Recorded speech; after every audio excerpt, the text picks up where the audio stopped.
Shalom, selamat malam untuk teman-teman di Indonesia, selamat pagi untuk New York, dan selamat siang untuk teman-teman di Jerman.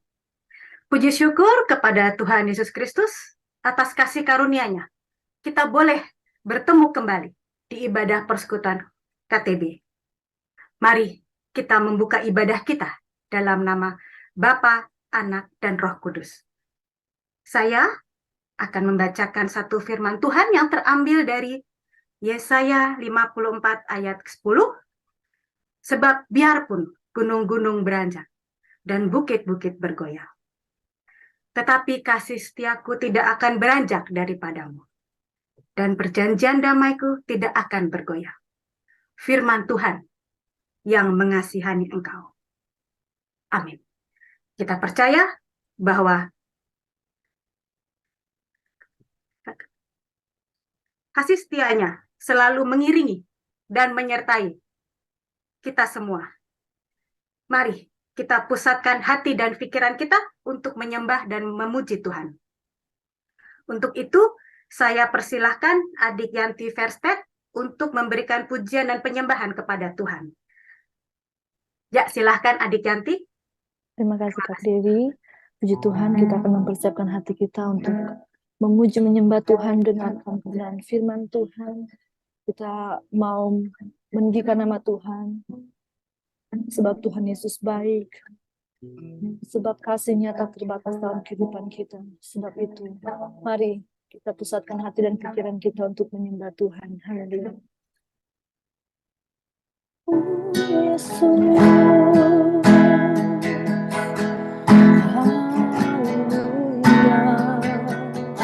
oh Yesus,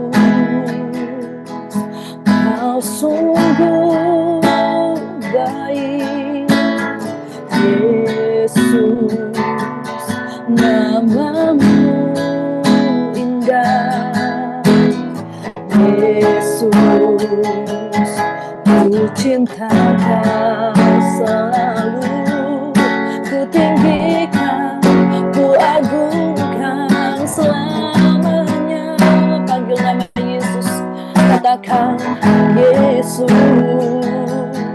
Kau sungguh baik. Yesus, namamu indah. Yesus, ku cinta Kau selalu, ku tinggikan, ku agungkan selamanya. Ku mau memujimu, ku selalu pujimu, ku mau menyembahmu, ku selalu sembahmu. Kau yang layak terima semua pujian, kemuliaan hanya bagi Tuhan. Kita lakukan pujian dari awal, katakan Yesus namamu.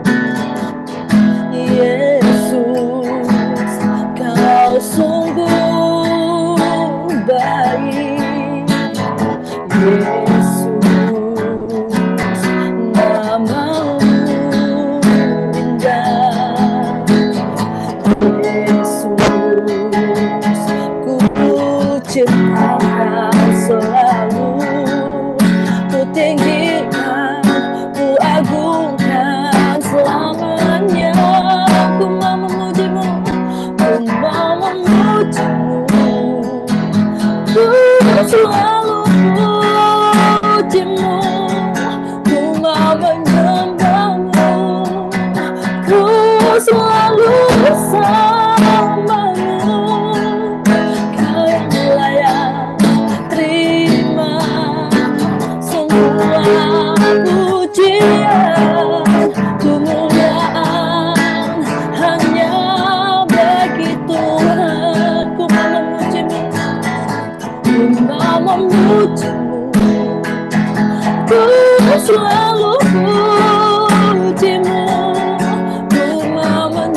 wajahku segenap jiwa dan nafasku menyembah Yesus yang hidup. Ku mau memujimu, ku selalu pujimu, ku mau menyembahmu, ku selalu bersamamu. Kau yang layak terima semua pujian, kemuliaan hanya bagi Tuhan. Kau yang layak, kau yang layak terima semua pujian, kemuliaan hanya bagi Tuhan. Sekali lagi, kau yang layak, kau yang layak terima semua pujian, kemuliaan hanya bagi Tuhan.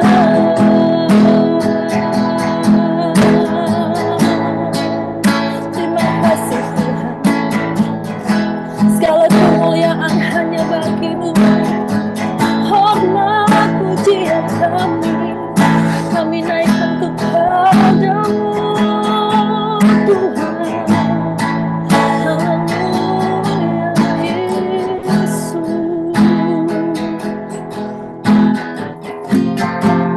Terima kasih buat penyertaan-Mu Tuhan.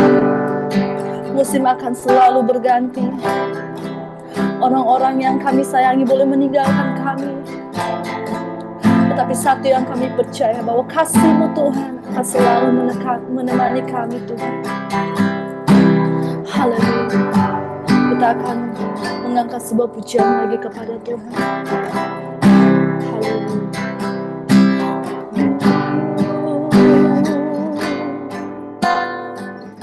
Musim akan selalu kasih Tuhan tetap abadi, akan berubah sampai selamanya. Tetap percaya, ku yakin Tuhan memberkati. Amin. Ku yakin Tuhan melindungi.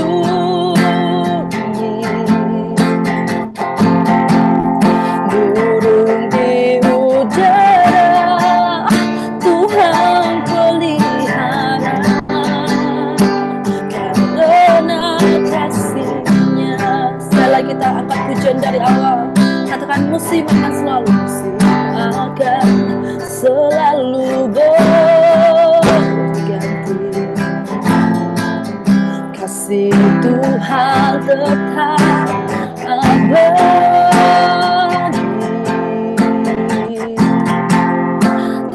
akan berubah sampai selamanya. Tetap percaya, ini iman kami Tuhan.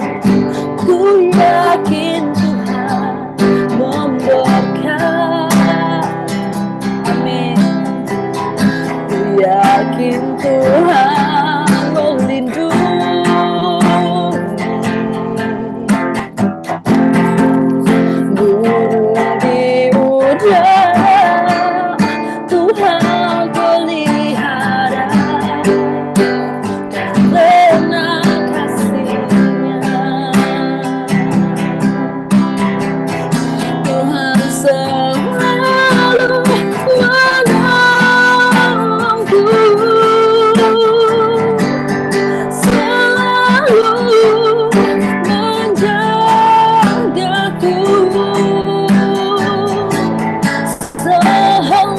di rambutku, tak akan terjatuh tanpa seizinmu.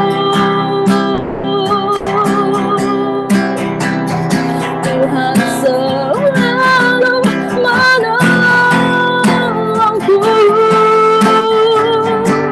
selalu menjagaku.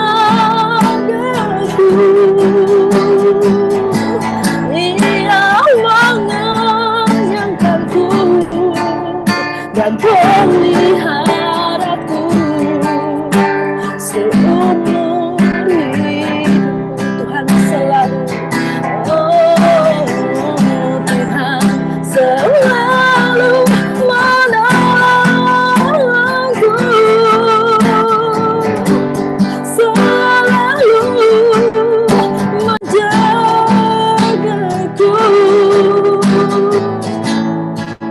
Sehelai di rambutku tak akan terjatuh tanpa seizinmu, Tuhan. Oh, Tuhan selalu menolongku, selalu menjagaku. Ia mengenyangkanku dan peliharaku seumur hidupku. Sekali lagi dengan ingin mengatakan Tuhan selalu, Tuhan selalu menolongku,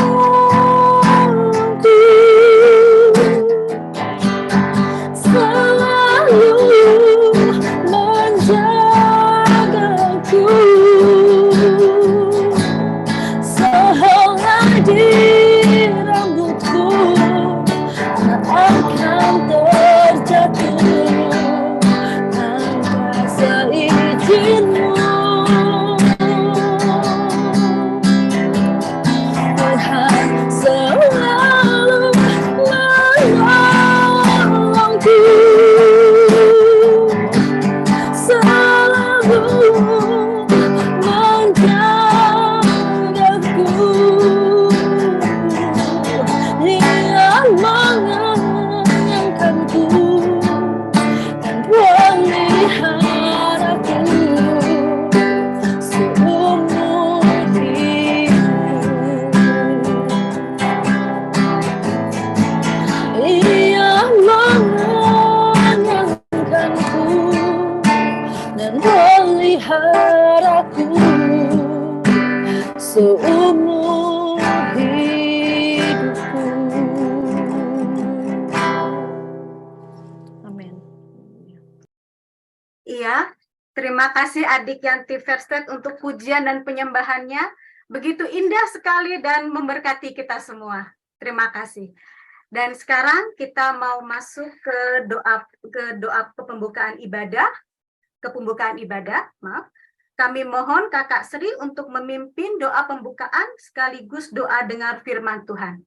Waktu dan tempat dipersilahkan, Kakak Sri. Terima kasih Dewi. Teman-teman dan saudara-saudara yang terkasih, mari kita satukan hati kita untuk berdoa bersama. Bapa kami yang ada dalam surga, puji syukur dan terima kasih kami ucapkan kepadamu atas kesempatan pada hari ini, di mana kami dapat bersama-sama berkumpul dan bertemu kembali untuk beribadah melalui Zoom ini. Bapa, kami mohon Bapa yang memberkati, menyertai, dan melindungi jalannya ibadah ini dari awal, pertengahan, hingga pada akhirnya. Bapa, urapi Ibu Alida dengan kuasa Roh Kudus-Mu yang akan memberitakan kebenaran akan firman-Mu. Biarlah firman yang ditaburkan dan kami terima dapat bertumbuh dan berbuah di dalam hati kami masing-masing. dan kami terapkan di dalam kehidupan kami sehari-hari, sekarang, dan selama kami hidup. Bapa, kami berdoa juga untuk Ibu Gembala kami, Ibu Heni, dan juga teman-teman kami yang hadir maupun yang tidak hadir pada hari ini. Berkati mereka ya Bapa dengan pelayanan mereka masing-masing. Dan Engkau yang selalu hadir dalam kehidupan kami. Terima kasih Bapa. Semua ini kami serahkan hanya ke dalam tangan-Mu. Di dalam nama Tuhan kami Yesus Kristus, penebus dan juru selamat kami yang hidup, kami panjatkan doa ini. Haleluya. Amin. Amin. Terima kasih. Sama-sama Dewi. Terima kasih Kak Sri untuk doanya. Sekarang kita masuk ke dokumentasi persekutuan KTB. Kami mohon Kak Murni sebagai host untuk membuat dokumentasi. Silakan. Oke, terima Kak kasih. Murni. Ya, Bentar ya, saya akan foto. Senyum semua di sini. Saya foto, ambil waktu 1 menit. Baik, terima kasih Adik Dewi. Ya, Terima kasih semua ya. terima kasih Kak Murni untuk waktunya. Sekarang kita mau mendengarkan kebenaran firman Tuhan dari buku jilid kedua yang berjudul Sejarah Penebusan Pertemuan yang Terlupakan dengan tema Perjanjian Suluh dan Keturunan yang keempat yang akan disampaikan oleh Ibu Alida Nur, Doktor Ministry, dan yang akan membantu membacakan firman Tuhan adalah saudari kita Ida. Untuk Ibu Alida, waktu dan tempat kami persilahkan. Terima kasih. Baik, saya share screen dulu.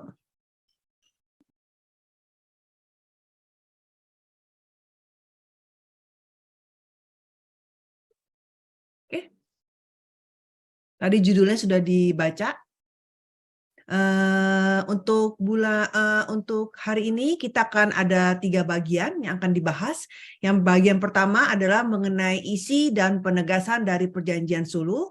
Kemudian bagian yang kedua kita mau lihat bagaimana kita bisa menghitung kapan Perjanjian Suluh itu dibuat. Dan kemudian kita akan cari siapa sih keturunan yang keempat yang dimaksud di dalam Perjanjian Suluh. Jadi bagian pertama kita mau melihat mengenai isi dari Perjanjian Suluh. Ini ayatnya sangat panjang, jadi saya akan bacakan bergantian ya Bu Ida ya. Saya baca yang nomor 7, terus berikutnya itu kita baca bergantian. Karena memang harus dibaca ya. Saya baca dahulu. Kejadian 15 ayat 7 sampai 21. Lagi firman Tuhan kepadanya, Akulah Tuhan yang membawa engkau keluar dari Ur Kasdim untuk memberikan negeri ini kepadamu menjadi milikmu. Ayat 8, kata Abram, ya Tuhan Allah, dari manakah aku tahu bahwa aku akan memilikinya?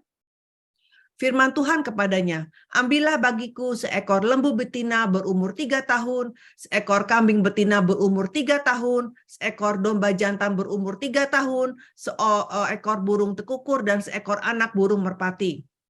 Diambilnyalah semuanya itu bagi Tuhan. Dipotong 2, lalu diletakkannya bagian-bagian itu yang satu di samping yang lain. Tetapi burung-burung itu tidak dipotong 2. Ketika burung-burung buas hingga pada daging binatang-binatang itu, maka Abram mengusirnya. Menjelang matahari terbenam, tertidurlah Abram dengan nyenyak. Lalu turunlah meliputinya gelap gulita yang mengerikan. Firman Tuhan kepada Abram, ketahuilah dengan sesungguhnya bahwa keturunanmu akan menjadi orang asing dalam suatu negeri yang bukan kepunyaan mereka, dan bahwa mereka akan diperbudak dan dianiaya 400 tahun lamanya. Tetapi bangsa yang akan memperbudak mereka, aku akan kuhukum. Dan sesudah itu mereka akan keluar dengan membawa harta benda yang banyak. Tetapi engkau akan pergi kepada nenek moyangmu dengan sejahtera. Engkau akan dikuburkan pada waktu telah putih rambutmu. Tetapi keturunan yang keempat akan kembali ke sini, sebab Sebelum itu, kedurjanan orang Amori itu belum genap. Ketika matahari telah terbenam dan hari menjadi gelap, maka kelihatanlah perapian yang berasap beserta sulu yang berapi lewat di antara potongan-potongan daging itu. Pada hari itulah Tuhan mengadakan perjanjian dengan Abram serta berfirman, kepada keturunanmu lah kuberikan negeri ini, mulai dari sungai Mesir sampai ke sungai yang besar itu, sungai Efrat. Yakni tanah orang Keni, orang Kenas, orang Kadmon, Orang Het, orang Feris, orang Refai. orang Amori, orang Kanaan, orang Girgasi, dan orang Yebus itu. Nah, jadi di situ kita sudah baca mengenai ayat di Kejadian 15, mengenai semua isi dari perjanjian suluh. Nah, sekarang kita akan beri nomor apa saja sih isinya gitu. Nah, secara garis besar isi dari perjanjian suluh itu ada 2 tema, yaitu mengenai tanah, yaitu tanah Kanaan yang akan diberikan kepada keturunan Abraham, dan juga mengenai keturunan Abraham. Ya, nah di situ kita lihat sebenarnya ada 4 poin kalau kita mau tulis isinya. Yang pertama, bahwa keturunan Abraham itu akan menjadi orang asing dan akan dianiaya selama 400 tahun. Tetapi setelah itu mereka akan membawa harta benda yang banyak ketika mereka keluar. Itu nomor 1. Terus kedua, Tuhan juga berjanji kepada Abraham bahwa Abraham itu pasti akan umur panjang, ya, sampai rambutnya telah menjadi putih. Ini maksudnya umur panjang, ya. Kemudian yang ketiga, Tuhan juga bilang bahwa nanti bangsa Israel itu yang tadi di poin nomor 1, yaitu di Mesir, itu nanti akan kembali ke tanah Kanaan. Itu kapan kembalinya? Yaitu pada keturunan yang keempat. Kemudian di poin yang terakhir, di poin yang keempat, itu Allah memberitahukan kepada Abraham batas-batas tanah Kanaan, ya, dari sungai Mesir sampai ke Efrat. Ini batas-batas tanah Kanaannya kepada yang akan nanti diberikan kepada keturunan Abraham. Jadi ada 4 poin, ya. Nah, kemudian setelah Tuhan menyampaikan semua isi dari perjanjian suluh, kemudian Tuhan mengkonfirmasi. Ya, kalau zaman sekarang kita tanda tangan seperti itu. Nah, gimana cara menegaskan bahwa ini pasti akan dijalankan? Yaitu dengan adanya perapian yang berasap dan juga suluh yang berapi. Ini nggak usah dibaca, kan tadi udah dibaca, ya. Jadi ada penegasannya, ada 2, yaitu perapian yang berasap dan kemudian suluh yang berapi. Nah, apa itu perapian yang berasap? Nah, perapian yang berasap ini adalah simbol atau gambaran bahwa mengenai kehidupan bangsa Israel di Mesir. Ya, tolong dibaca, Bu. Sedangkan Tuhan telah mengambil kamu dan membawa kamu keluar dari dapur peleburan besi dari Mesir untuk menjadi umat miliknya sendiri seperti yang terjadi sekarang ini. Ya, jadi di Ulangan ini dikatakan bahwa pelaburan besi itu adalah Mesir. Ya, jadi kenapa dibilang pelaburan besi? Kan di dalam pelaburan besi kan panas, ya, dan menderita sekali kan. Karena umat Israel itu di Mesir dijadikan budak dan sangat lama jadi budak selama 400 tahun. Jadi dia menderita, ya. Dan di situ Tuhan bilang bahwa Mesir itu adalah pelaburan besi kamu gitu. Ya, ayat 20 Ayub. Karena ia tahu jalan hidupku, seandainya ia menguji aku akan timbul seperti emas. Ya, jadi di sini kenapa Tuhan membiarkan umat Israel itu sengsara? Karena Tuhan mau melatih umat Israel, ya, untuk menjadi hanya percaya kepada Tuhan saja, ya. Nah, kita lihat di sini. Karena kalau memang misalkan bangsa Israel itu tiba-tiba menjadi besar sendiri, tanpa menderita, tanpa susah, kemudian bisa ke Kanaan, nanti mereka akan bilang, oh ini semua karena kepintaranku, karena kehebatanku. Nah, tapi di sini Tuhan melatih mereka dibiarkan hidup menderita, dijajah oleh bangsa Mesir, ya, sehingga mereka hanya bisa bersandar hanya kepada Tuhan saja. Tolong dibaca ayatnya, Yakobus. Saudara-saudaraku, anggaplah sebagai suatu kebahagiaan apabila kamu jatuh ke dalam berbagai-bagai percobaan, sebab kamu tahu bahwa ujian terhadap imanmu itu menghasilkan ketekunan. Dan biarkanlah ketekunan itu memperoleh buah yang matang, supaya kamu menjadi sempurna dan utuh dan tak kekurangan suatu apapun. Iya. Nah, kemudian setelah ada perapian berasap, juga ada suluh yang berapi. Jadi bukannya di sini bukannya Abraham itu menyalakan api sendiri, tidak. Tetapi Abraham mendiamkan saja korban yang tadi sudah dipotong, dibelah menjadi dua, terus tiba-tiba muncullah seperti kayak obor gitu, api ya, apinya keluar ya, berjalan. Nah, di Alkitab, api itu selalu menyimbolkan hadirat Tuhan. Ya, karena Yesaya 10:17 saya bacakan, maka terang Israel akan menjadi api dan Allahnya yang Maha Kudus akan menyala-nyala. Dan banyak sekali contoh yang dimana Tuhan itu memakai api gitu ya, tiang api ya di padang gurun. Kemudian Allah juga turun di dalam api ya ketika mau menyampaikan 10 mengadakan perjanjian dengan Musa ya, dan juga ketika mau bicara dengan Musa juga di semak-semak ya, berfirman dari tengah-tengah api, seperti itu. Nah, jadi dengan adanya suluh lewat di antara potongan-potongan, ini mau memberitahukan bahwa Allah sendirilah ya yang lewat di antara potongan itu. Jadi Allah sendiri akan bertanggung jawab sepenuhnya atas perjanjian ini. Jelas ya? Nah, sekarang untuk bagi kita apa artinya?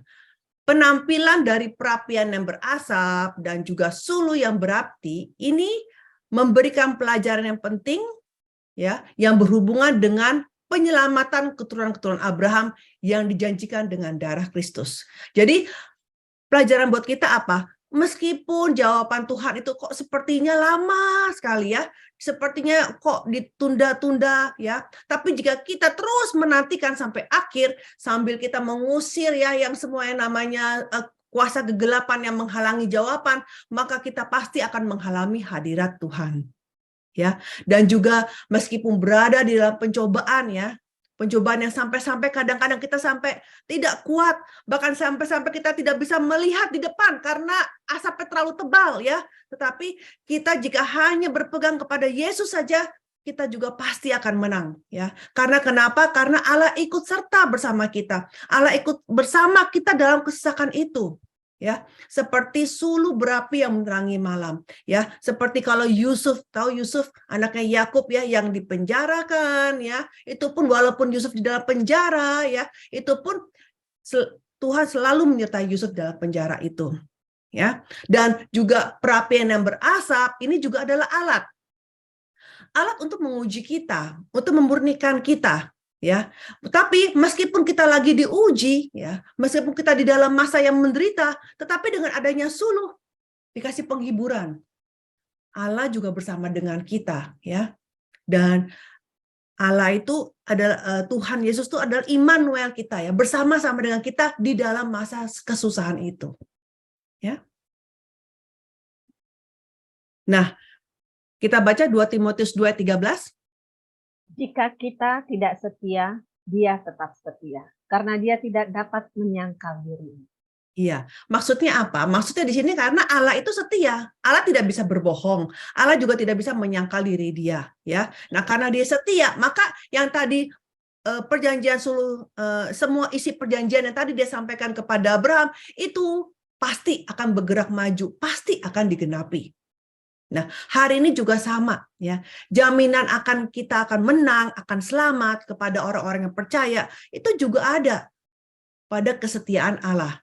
Jadi ketika kita pegang sama Allah yang setia ya, terus kita pegang sama janji Tuhan ya, maka kita selalu ada pengharapan ya, dan kita tidak menjadi putus asa. Kita baca Ibrani 6:17. Karena itu, untuk lebih meyakinkan mereka yang berhak menerima janji itu akan kepastian putusannya, Allah telah mengikat dirinya dengan sumpah. Iya. Nah, sekarang kita sudah lihat isi dari perjanjian suluh tersebut ya. Ada 4 poin ya mengenai bahwa keturunan Abraham itu akan ditindas selama 400 tahun ya di negeri yang bukan milik mereka, dan juga tetapi juga Abraham akan berumur panjang, ya. Kemudian juga tanah Kanan akan diberikan, dan juga sampai batas-batasnya sampai mana tuh sudah diberitahukan. Nah, sekarang kita mau hitung kapan sih perjanjian suluh itu dibuat. Tetapi untuk bisa menghitung kapan perjanjian suluh dibuat, itu kita mesti menghitungnya mundur, yaitu dari awal tahun Eksodus, ya. Jadi tahun Eksodus, terus kita mundur lagi kapan umat Israel itu masuk ke Mesir. Terus kita hitung-hitung lagi umurnya Yakub, umurnya Ishak, umurnya Abraham, sampai dari situ kita bisa lihat kapan tahun perjanjian suluh itu dibuat. Ya, kita ada hitung-hitungan sedikit, ya. Nah, pertama-tama kita lihat bahwa di tahun Eksodus dari Mesir itu adalah di 1446 sebelum Masehi. Sebenarnya perhitungan ini tahun Eksodus sudah pernah dibahas, ya, di buku ke-1, tapi nggak apa-apa, kita ulangin lagi, ya. Nah, kita baca 1 Raja-Raja 6 ayat 1.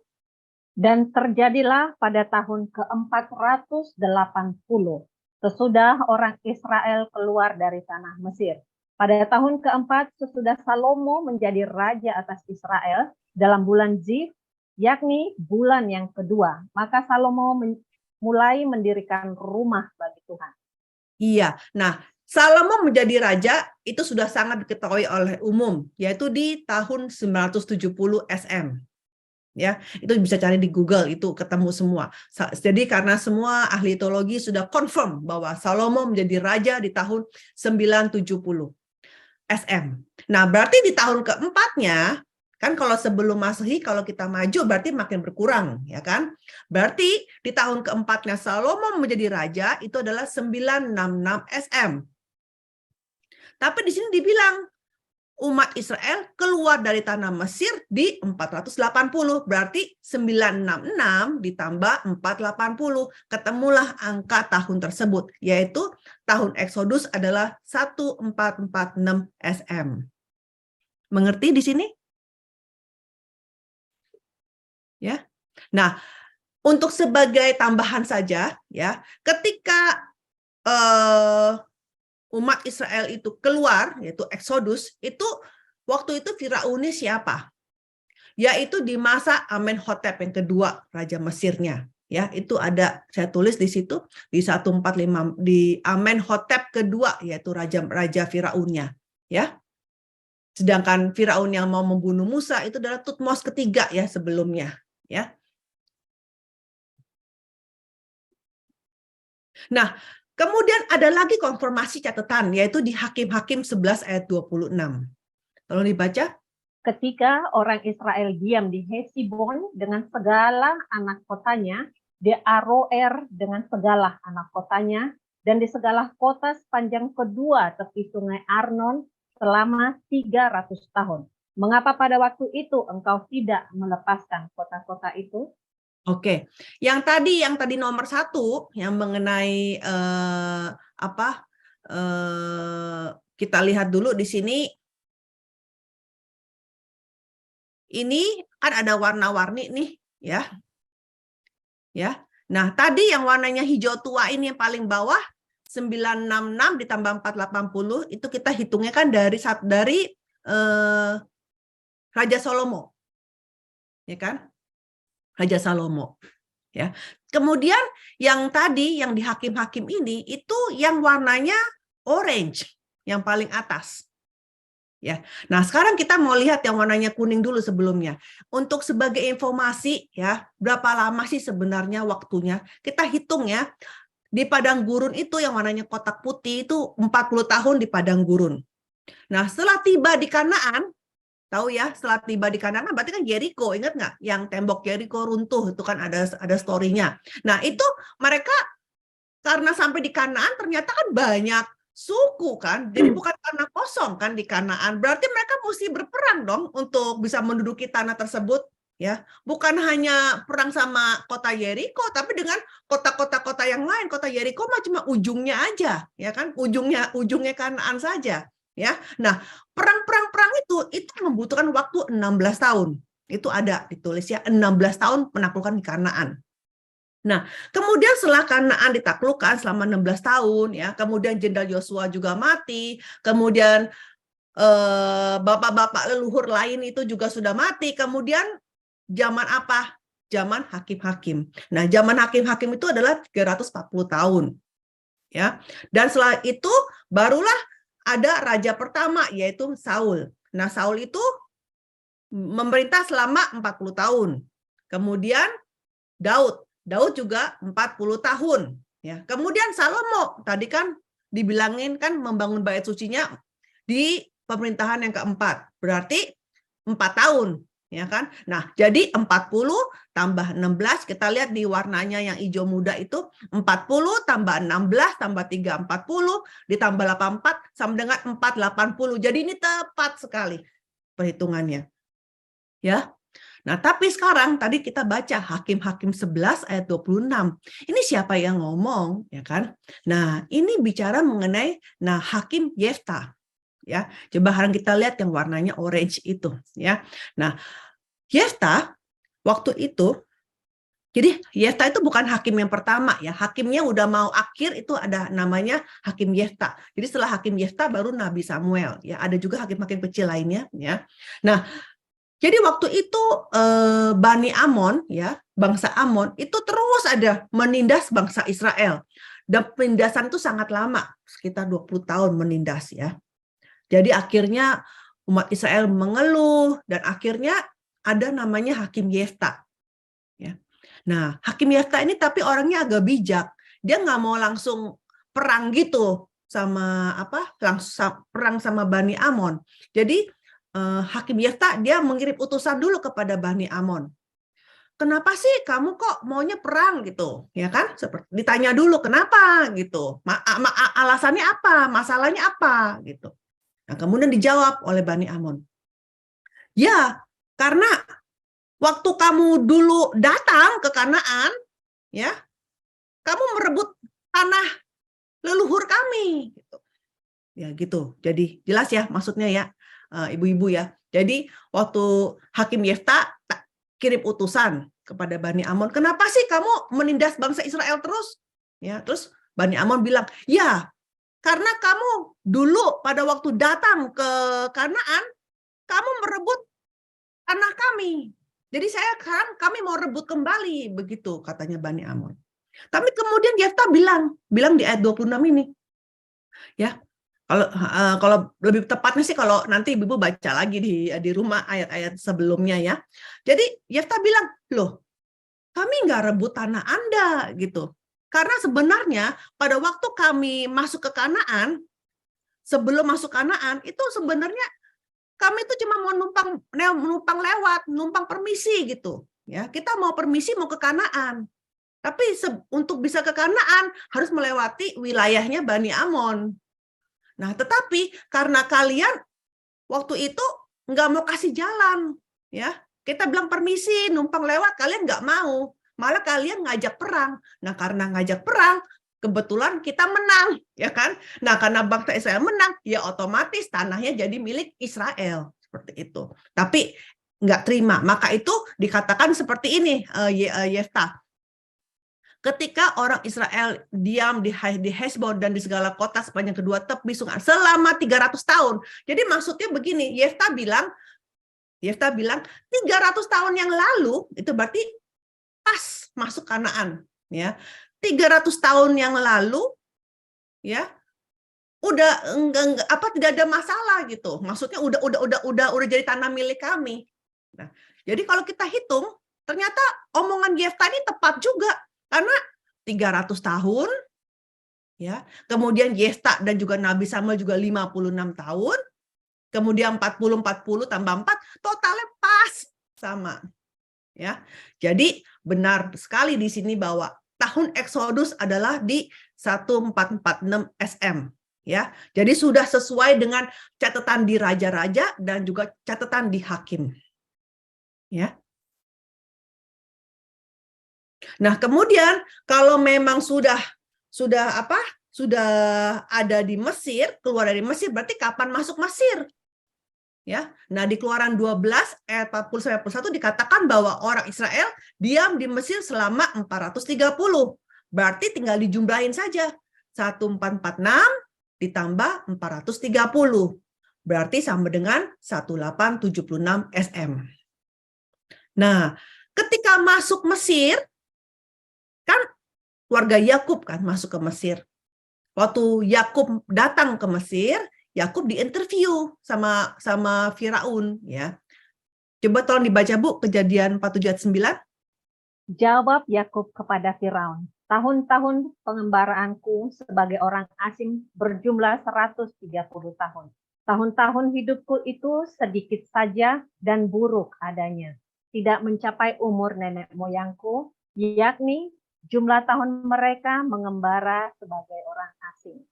Ya, jadi ketika keluarga Yakub ya itu berbondong-bondong 70 orang berpindah ke Mesir ya oleh Yusuf, kemudian tentunya Yusuf mau mengenalkan keluarganya kepada Firaun.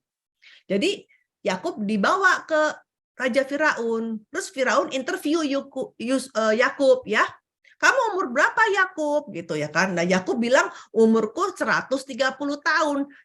Nah, jadi kalau begitu kita bisa tahu kalau 130 tahun itu di 1876 berarti tahun kelahiran Yakub tinggal dijumlahin saja 130 sama dengan 2006 SM. Ya. Nanti kalau ada yang nggak jelas nanti saya bisa ulang lagi. Kemudian tahun kelahiran Ishak.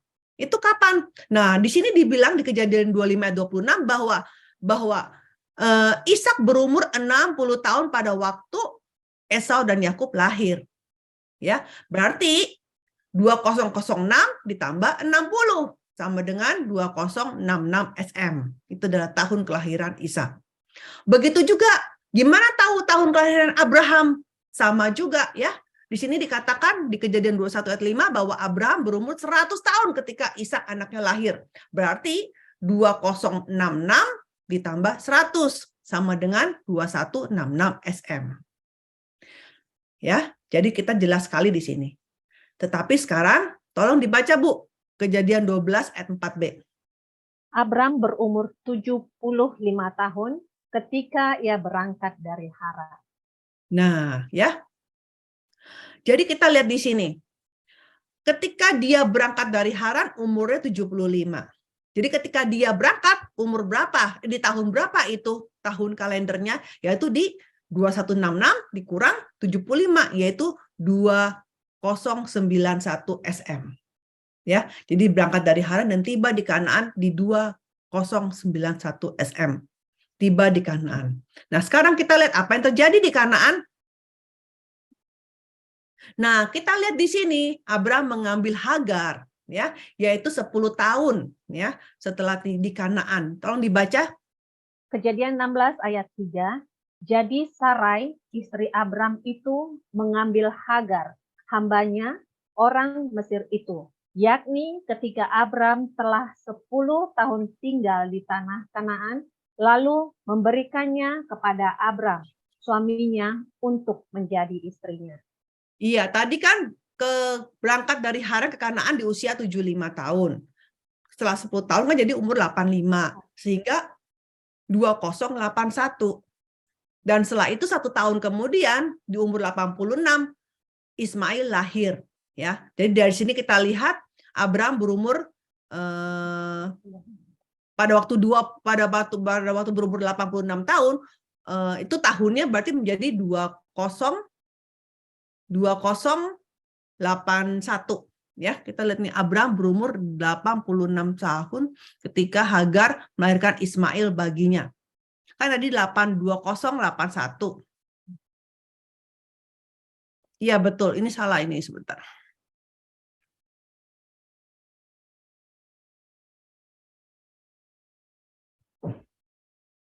Ya, ini nggak usah Kejadian 16 ayat 16 bisa dibuang aja, bisa dibuang. Kan kita nggak perlu tahu Ismail lahirnya kapan, karena kan yang kita mau tahu adalah kapan perjanjian suluh dibuat, nanti jadi bingung ya kan. Nah, kita lihat di sini, jadi kita patokan jadi Kejadian 16 ayat 3 ya. Jadi di sini kita lihat waktu itu Abraham mengambil Hagar di umur 85. Tetapi perjanjian suluh dibuat setahun sebelumnya, berarti di 2082 SM. Nah, itu kita ketemu. Ya, berarti di usia 84 tahun Abraham mengadakan perjanjian suluh. Jelas nggak di sini? Halo? Jelas ya, semoga jelas. 2082 dari mana, Bu? Sebelumnya, 2082. karena sebenarnya nanti kalau kita baca lagi, perjanjian suluh itu dibuatnya. Yang pasti perjanjian suluh itu sebelum mengambil Hagar, betul kan?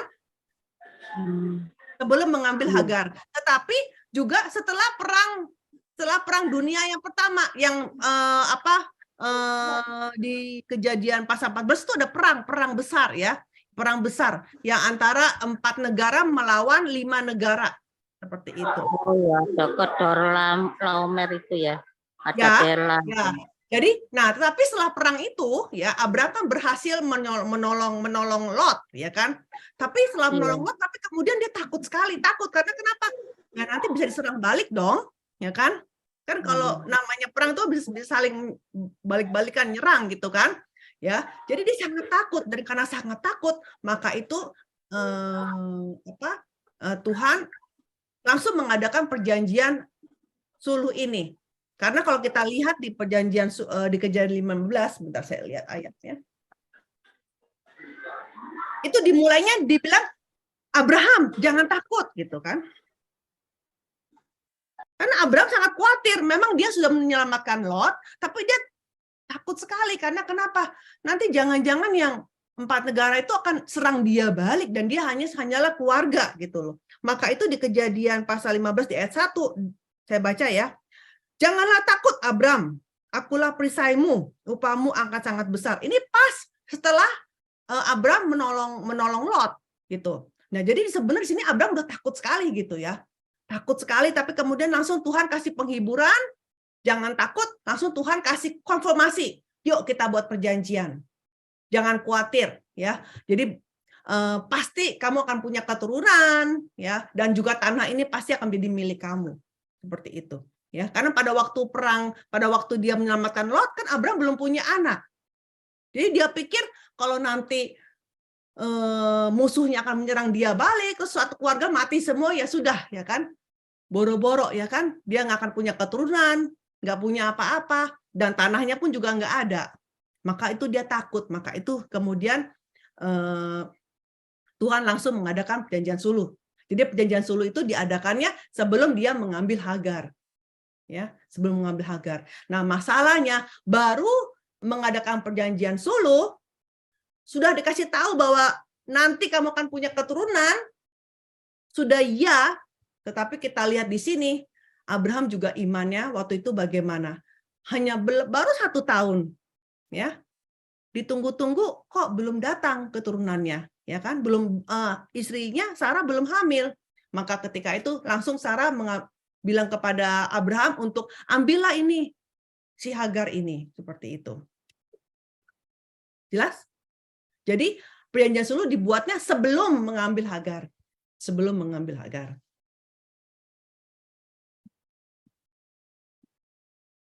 Nah, sekarang kita mau lihat siapa sih keturunan yang keempat yang dikatakan dalam perjanjian suluh. Ya, nah ini sebelumnya kita lihat dulu di sini. Tadi ini nggak usah dibaca lagi. Kita lihat aja sekilas. Di sini dibilanginnya katanya akan diperbudak selama 400 tahun. Ya. Tapi nanti akan kembali ke tanah Kanaan. Tetapi kapan kembalinya? Yaitu keturunan yang keempat. Keturunan yang keempat akan kembali ke sini. Nah, ada yang bingung. Banyak ahli teologi bilang, keturunan yang keempat ini maksudnya apa ya? Oh, jangan-jangan keturunan yang keempat ini mungkin sama maksudnya dengan yang 400 tahun ini. Ya, banyak sekali. Ini saya hanya screenshot aja dari buku yang kedua. Sebenarnya ada belasan, tapi cukup ini aja. Jadi di sini dibilangin bahwa mana yang paling singkat aja. Nah, di nomor 1 paling singkat ya. Nah, tampaknya Kedua periode disetarakan, maka satu generasi sama dengan 100 tahun. Jadi dianggap bahwa 400 tahun penderitaan itu sama dengan 4 keturunan. Seperti itu. Ahli-ahli teologi berpendapat seperti demikian. Tetapi di buku kedua ini, buku seri sejarah penebusan, ini adalah yang pertama kali menemukan siapa itu keturunan yang keempat. Bahwa keturunan yang keempat yang di ayat 16 nggak ada hubungan sama sekali dengan ayat 13. Karena ayat 13 bicara mengenai mereka diperbudak berapa lama. Sedangkan di ayat 16 bicara mengenai tokoh siapa yang akan kembali ke Kanaan.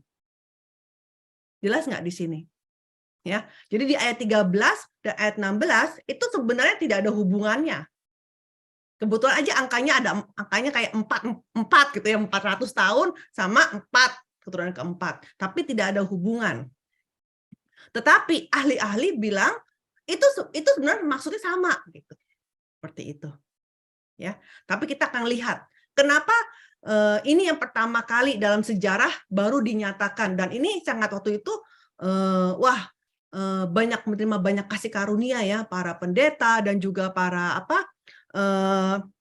dosen-dosen ahli-ahli teologi itu baru melihat, wow, ternyata luar biasa sekali buku kedua ini bisa sampai mengupas sampai ketemu siapa itu keturunan yang keempat yang dimaksud.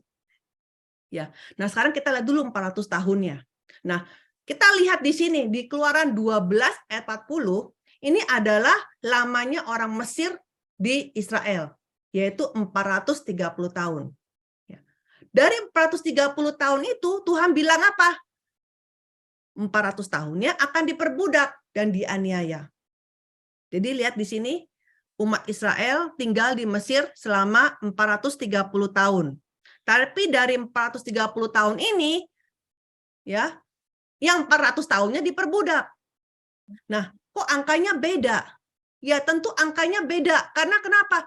30 tahun masa Yusuf menjadi mangku bumi yang nggak diperbudak. Jelas nggak? Ketika Yusuf menjadi mangku bumi, umat Israel malah hidupnya makmur. Ya, berkecukupan. Ya, dan juga tentunya dihargai. Ini loh keluarganya Yusuf yang menyelamatkan kita dari kelaparan. Seperti itu. Jadi 30 tahun ini masa damai. Ya, ketika Yusuf masih berkuasa. Jadi di sini kita lihat dikecualikan oleh Tuhan yang 30 tahunnya. Jadi bukannya waktu datang langsung tahun itu juga diperbudak gitu. Enggak ya. Tidak ya. Jadi 400 tahun ini adalah dari 430 tahun, 400 tahunnya diperbudak. Jelas nggak di sini? Jelas, Ibu. Jelas ya? Jelas. Kan lucu dong, masa udah datang langsung diperbudak, kan nggak mungkin kan gitu ya kan? Apalagi Yusuf menjadi mangku bumi ya kan? Nah, Benar. 3 tahun. Ya, seperti itu. Nah, kemudian keturunan yang keempat. Ya. Nah, kalau dibilang keturunan yang keempat, berarti keturunan pertama itu adalah titiknya siapa? Yaitu Abraham. Karena waktu itu Tuhan bilangnya sama siapa? Bilangnya sama Abraham, ya kan? Jadi titik awalnya adalah Abraham. Ya. Kita lihat di sini, pada waktu titik awal adalah Abraham.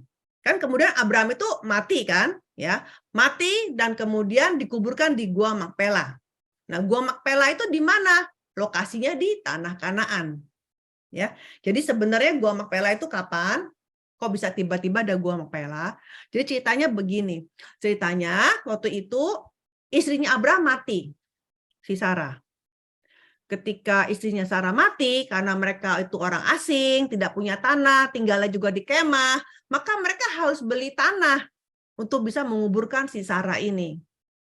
Nah, kemudian akhirnya Abraham membelilah Gua Makpela, ya, untuk supaya Sarah ditaruh di sana. Nah, nanti di kemudian hari, ya, yang dikuburkan di Gua Makpela ini bukan cuma si Sarah, tapi ya Sarah, Abraham, ya, jadi Sarah sama Abraham suami istri dikuburkan di sana. Kemudian Ishak sama Ribka, Ishak sama Ribka ini suami istri, ya, dikuburkan, dan juga Yakub sama Lea. Tapi Rahelnya nggak ada karena Rahelnya itu waktu itu mati di tengah jalan, Ya, waktu melahirkan Benyamin di tengah jalan dia mati, jadi nggak sempat dikuburkan, makanya tidak dikuburkan di Gua Makpela, ya seperti ini. Nah, tapi dari Gua Makpela yang kecil ini, yang ada di tanah Kanaan, ini sudah sebagai lambang kan? Ini sudah sebagai titik awal yang nantinya itu bahwa Tuhan akan memberikan Abraham semuanya, bukan cuma Gua Makpelanya saja, tapi seluruh tanah Kanaan. Nah, karena bapak-bapak leluhur ya semuanya dikuburkan di tempatnya Gua Makpela, maka Gua Makpela ini otomatis menjadi apa? Kampung halaman dari bangsa Israel. Ya, kampung halaman dari bangsa Israel. Ya, jadi keturunan pertama jelas banget itu nomor 1 adalah Abraham. Nomor 1 adalah Abraham. Itu dicatat ya. Nomor 1 Abraham. Kemudian nomor 2 siapa? Nah, keturunan iman yang kedua adalah Ishak. Ya, kita tahu bukan Ismail tetapi Ishak. Tolong dibaca ayatnya. Tetapi perjanjianku akan kuadakan dengan Ishak, yang akan dilahirkan Sarah bagimu tahun yang akan datang pada waktu seperti ini juga. Ya, jadi jelas sekali bahwa Tuhan mengadakan perjanjian konfirmasi bukan kepada Ismail, tapi kepada Ishak. Berarti keturunan yang nomor 2 adalah Ishak. Keturunan iman yang ketiga adalah Yakub. Ya. Tolong dibaca Ibrani 11 ayat 9. Karena iman, ia diam di tanah yang dijanjikan itu seolah-olah di suatu tanah asing, dan di situ ia tinggal di kemah dengan Ishak dan Yakub yang turut menjadi ahli waris janji yang satu itu. Ya, jadi jelas sekali di ayat Ibrani ini bahwa yang setelah Ishak yang meneruskan bukan Esau tetapi Yakub. Ya, Yakub yang menjadi ahli waris dari janji itu. Nah, sekarang kita lihat si Yakub, ya. Kan tadi Yakub di mana? Yakub di Mesir, ya kan? Kan tadi Abraham mati, dikuburkan di Gua Makpela. Ishak mati, dikuburkan di Gua Makpela. Tapi Yakub itu kan ke Mesir. Ya. Dan dia matinya di Mesir. Ya, tapi waktu itu sebelum matinya Yakub sudah berpesan kepada Yusuf, pokoknya nanti kalau aku mati bawa tubuhku ini dikuburkan ke Gua Makpela. Tolong dibaca Kejadian 49, 29 sampai 30. Kemudian berpesanlah Yakub kepada mereka, apabila aku nanti dikumpulkan kepada kaum leluhurku, kuburkanlah aku di sisi nenek moyangku dalam gua yang di ladang Efron, orang Het itu, dalam gua yang di ladang Makpela di sebelah timur Mamre di tanah Kanaan, ladang yang telah dibeli Abraham dari Efron, orang Het itu, untuk menjadi kuburan milik. Ayat berikutnya. Anak-anaknya yang mengangkut dia ke tanah Kanaan, dan mereka menguburkan dia di dalam gua di ladang Makpela yang telah dibeli Abraham dari Efron orang Het itu untuk menjadi kuburan milik, yaitu ladang yang di sebelah timur Mamre. Iya, berarti di sini kita lihat walaupun Yakub mati di Mesir, tetapi iring-iringannya Yakub itu dibawa ke Kanaan, ya, dikuburkan di Gua Makpela. Berarti jelas sekali Yakub adalah keturunan yang nomor 3 yang dikuburkan di tanah Kanaan. Nah, sekarang siapa yang nomor 4? Ya, karena Yakub punya 12 anak, ya kan? Kalau tadi kan gampang, Ishak, Yakub cuma Ismail, Ishak, lalu Esau, Yakub, gampang. Tapi sekarang Yakub masalah punya 12 anak. Berarti siapa anak keturunan yang keempat dari 12 anak Yakub ini? Kita akan lihat. Nah, kita lihat kalau secara urutan kelahiran yang paling tua adalah Ruben, ya kan? Ruben, Simeon, Lewi, Yehuda, dan seterusnya, sampai Yusuf ini anak ke-11, dan terakhir 12 Benyamin. Benyamin ini adalah adik kandungnya Yusuf ya, yang dilahirkan oleh Rahel juga, dan waktu itu Rahel karena melahirkan Benyamin dia mati di tengah jalan ya, seperti itu. Jadi Rahel nggak dikuburkan di Gua Makpela ya. Nah, kita mau lihat dari 1 sampai 12 ini siapa yang keturunan iman yang keempat. Kita lihat dulu si Ruben. Sorry. Ya, kita lihat dulu. Nah, sebelumnya kita mau lihat dulu siapa sih yang nyampe di Kanaan? Kan kita jadi agak sedikit mempercepat dulu. Nah, kita tahu si Musa. Musa itu kan yang keluar, ya kan? Tapi kalau kita lihat urutan si Musa, yaitu Abraham, Ishak, Yakub, Lewi, Kehat, Amram, Musa, Gersom, kelihatannya Musa ini keturunan nomor 7, ya kan? Betul nggak? Kalau halo? Ya. Ya, kelihatannya Musa ini keturunan yang ke-7 dari Abraham, ya. Tetapi ini sebenarnya tidak masuk akal. Kenapa? Karena tidak mungkin, karena di Mesir aja 430 tahun ya. Sedangkan pada waktu masuk Mesir, ya, ini Kehat ini sudah masuk barengan sama Yakub. Nanti kalau Anda baca ketika Yakub, keluarga Yakub 70 orang masuk ke Mesir, itu nama Kehat udah ada, nama Kehat. Nah, ini udah ada nama Kehat. Jadi Yakub, Lewi, jadi cucunya Yakub ini udah lahir, udah masuk ke Mesir. Sedangkan Musa ini kan dia di zaman waktu Eksodus, ya kan? Nah, jadi tidak mungkin dari Kehat ke Musa, masa cuma ada si Amram doang selama 430 tahun. Nah, dari sini kita lihat sebenarnya banyak generasi-generasi yang dihilangkan, yang tidak perlu ditulisnya seperti itu. Ya, tetapi anyway, Musa tidak bisa masuk ke Kanaan, ya kan? Jadi kita coret bahwa keturunan keempat udah jelas-jelas bukan Musa, gitu maksudnya. Dan juga bukan Gersom, anaknya Musa. Kenapa? Karena Gersom udah jelas-jelas bukan keturunan yang keempat. Sekarang kita lihat siapa yang ada yang sampai di Kanaan, yaitu Yosua. Kita tahu kan Yosua, Jenderal Yosua. Nah, di Yosua ini kebetulan di 1 Tawarik pasal 7 itu dicatat dengan lengkap bahwa Yosua ini adalah keturunan ke-14 dari Abraham. Ya. Jadi di dalam silsilah Yosua sampai tidak ada penghilangan, ya. Jadi ada 14 keturunan, ya. Tetapi Yosua walaupun masuk ke Kanaan, tapi kan Yosua bukan keturunan yang keempat, ya kan? Dia keturunan yang ke-14. Jadi kita coret itu namanya Yosua. Ya. Sekarang kita mau kembali ya, kita mau lihat ya dari ini. 12 anak Yakub. Jadi bukan Musa, bukan anaknya Musa, bukan Yosua, ya pasti, ya kan? Nah, sekarang kita lihat, ini dia. Kita lihat nomor 1 dulu, Ruben. Nah, harusnya Ruben itu yang keturunan yang keempat. Tetapi masalahnya Ruben telah berbuat dosa sehingga dia telah menghilangkan hak kesulungannya. Tolong dibaca Kejadian 49 ayat 3 sampai 4. Nubuat Yakub, Ruben, engkaulah anak sulungku, kekuatanku dan permulaan kegagahanku. Engkaulah yang terutama dalam keluhuran, yang terutama dalam kesanggupan.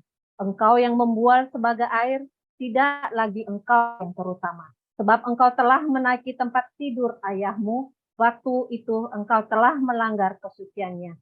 Dia telah menaiki petiduranku. Kejadian 35 ayat 22. Ketika Israel diam di negeri ini, terjadilah bahwa Ruben sampai tidur dengan Bilha, gundik ayahnya, dan kedengaranlah hal itu kepada Israel. Iya, Ruben ini anak sulung. Kan kita tahu dong, Yakub punya 2 istri, yaitu Leha dan Rahel, dan juga punya 2 gundik, ya kan? Ya, dari Silpa dan Bilha. Berarti sebenarnya Yakub dari 12 anak itu, Yakub dari 4 istri lah, kita ngomong 4 istri, ya kan? Nah, tetapi Ruben ini anak sulungnya malah tidur sama si Bilha. Berarti ini kan perbuatan dosa yang sangat besar, ya kan? Sehingga apakah Ruben ini adalah orang yang beriman? Dia bukan orang beriman, ya. Maka dia kehilangan hak sulungnya. Bagaimana mungkin yang namanya janji itu diteruskan kepada Ruben? Jadi tidak mungkin janji itu diteruskan kepada Ruben, ya. Jadi jelas sekali di sini Ruben, walaupun dia secara jasmani adalah anak sulung, tetapi dia sudah kehilangan hak sulungnya. Seperti Esau yang kehilangan hak sulungnya. Ya, jelas di sini. Ya. Kemudian setelah itu anak kedua dan ketiga, yaitu Simeon dan Lewi. Simeon dan Lewi juga sama. Kalau memang Ruben udah nggak ada, berarti kan diteruskan ke anak nomor 2. Tapi masalah yang kedua dan ketiga juga sama, telah juga berbuat dosa, ya. mereka menjadi pembunuh. Tolong dibaca. Kejadian 34 ayat 25 sampai 26. Pada hari ketiga, ketika mereka sedang menderita kesakitan, datanglah 2 orang anak Yakub, yaitu Simeon dan Lewi, kakak-kakak Dina. Setelah masing-masing mengambil pedangnya, menyerang kota itu dengan tidak takut-takut, serta membunuh setiap laki-laki. Juga Hemor dan Sikem, anaknya dibunuh mereka dengan mata pedang, dan mereka mengambil Dina dari rumah Sikem lalu pergi. Iya, jadi ceritanya ya, Yakub itu sebenarnya punya 12 anak laki-laki dan 1 anak perempuan yang bernama Dina. Nah, ketika Yakub itu tinggal di Sikem, ya. Nah, si Dina ini suka main-main, suka hangout ya dengan orang-orang Sikem, dengan perempuan-perempuan Sikem, dan di perempuan-perempuan Sikem itu kemudian ketemulah yang namanya kebetulan tanah Sikem tapi anaknya namanya Sikem, kan ya, seperti itu ya kan. Nah, seperti itu. Nah, Sikem ini suka seperti sama Dina ya. Kemudian dibawalah ke kemahnya. Nah, di sini merasa adiknya dinodai ya. Yakub itu diam saja. Ayahnya diam saja ketika mendengar kabar bahwa anak perempuannya dinodai. Ya. Nah, Simeon sama Lewi, kakak-kakaknya, merasa tidak terima. Kok diam aja sih? Bukannya kita melawan apa bagaimana gitu. Nggak bisa terima. Sehingga akhirnya Simeon dan Lewi ketemulah dia sama Sikem. Dia berbohong kepada Sikem. Kamu mau sama adik saya? Kalau kamu mau sama adik saya, boleh. Tapi kamu mesti disunat dulu semua orang. Semua laki-laki mesti disunat. Gitu. Dan Sikem karena dia cinta sama Dina, oke, setuju. Kita semua disunat. Nah, pada waktu itu disunat semua laki-laki. Nah, ketika lagi sakit-sakitnya, kan nggak bisa ngapa-ngapain. Datanglah Simeon sama Lewi dan membunuh semua laki-laki yang lagi kesakitan lagi disunat itu. Jadi sunat itu yang harusnya sebagai alat yang kudus, ya, sebagai bukti dari perjanjian Allah kepada Abraham, malah dijadikan sebagai alat membunuh. Seperti itu. Jadi Simeon sama Lewi pun tidak bisa memperoleh hak kesulungan karena perbuatan mereka. Tolong dibaca Kejadian 34 ayat 30. Yakub berkata kepada Simeon dan Lewi, kamu telah mencelakakan aku dengan membusukkan namaku kepada penduduk negeri ini, kepada orang Kanaan dan orang Periz. Padahal kita ini hanya sedikit jumlahnya. Apabila mereka bersekutu melawan kita, tentulah mereka akan memukul kita kalah dan kita akan dipunahkan, aku beserta seisi rumahku. Ya, jadi kita lihat di sini, Yakub itu kenapa dia diam saja ketika anak perempuannya dinodai, ya? Karena kenapa? Karena Yakub ini ingin supaya perjanjian Tuhan itu digenapi, ya. Dia mau, karena kalau dia salah langkah, ya, boro-boro, ya, untuk menjadi suatu bangsa, ya, seluruh keluarganya akan mati dibunuh, ya, oleh orang-orang Kanaan di sana, oleh orang-orang Sikem di sana.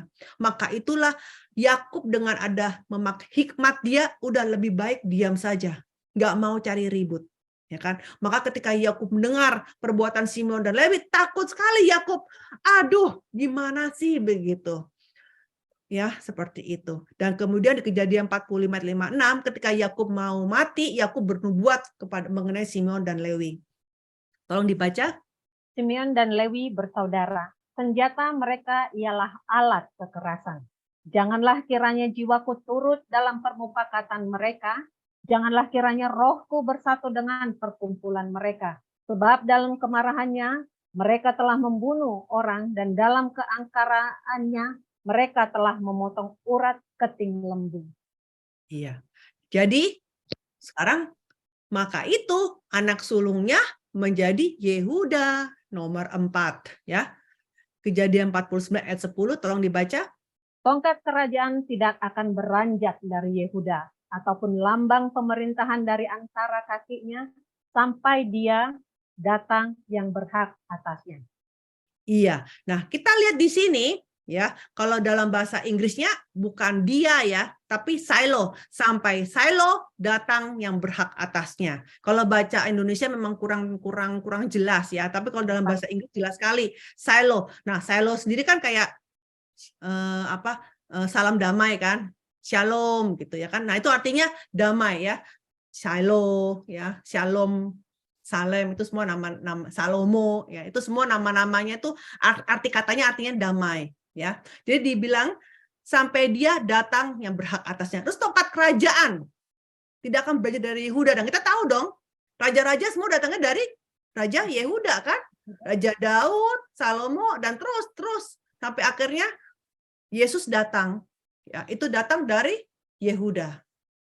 Maka ini kita bisa lihat kenapa tongkat kerajaan itu anak sulungnya adalah Yehuda, karena ya 1, 2, dan 3 ini yang tidak layak untuk bisa menerima hak sulung.